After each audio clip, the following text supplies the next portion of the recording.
if we consider the Buddha as a spiritual friend, then this is a relationship to be cultivated, just like any other friendship. It's a friendship on the one hand. On the other hand, also if one has a doctor, that one gets in a very personal physician, your primary physician. Whenever you get sick, you think, first I will go to him or her, and then maybe there's a specialist, someone else is needed. So once again, a relationship. Well, if the doctor saves your life, or if you have a friend where the friendship over time, it just becomes richer, with greater and greater trust. If the other person is a very fine person, very noble person, then also respect, appreciation. All of this would naturally come. It's not non-conceptual. And so with the Buddha, he's called the great physician. One of the epithets of the Buddha is great physician. And so clearly one may have blind faith. Many people who have faith in the Buddha hardly know anything about the Buddha Dharma, and they maybe only know a few stories about the Buddha's life. Well, frankly, since it is the Buddha, blind faith is better than nothing. So I don't criticize. Right? But the Buddha taught so much, and there's so much we know about his life, that you can cultivate a friendship with him as a friend and as your healer, as your guide to the path of liberation and to enlightenment. And so the more you understand, first conceptually, and then you put it into practice, and you see for yourself, is this medicine of the Buddha, is this really helpful or not?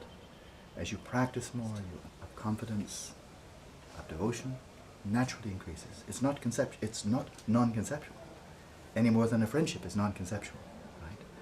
And so this, when one really starts to get a sense of the depth of the Buddha's wisdom, the expanse of his compassion, and the power of his teachings to transform whole civilizations, India, China, Southeast Asia, all of Southeast Asia, so much of Central Asia, and now within just a short time, because Buddhism has become global only in the last 50, 60 years, how much impact now all over the world from this one man and his teaching?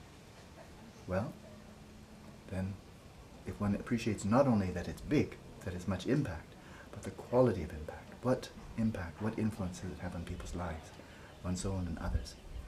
And then one can see people who are very far along the path, people like His Holiness Dalai Lama, and so many other lamas, who've really immersed themselves in practice for decades. Then one sees, oh, these teachings are really powerful. So the more faith and more devotion there is, then the more one may wish, I want to go where the Buddha was enlightened. I want to go where he first taught, turn the wheel of Dharma. I want to go where he passed away, and so forth. The 8 pilgrimage spots. Naturally, because you have great devotion, and to be there and to know.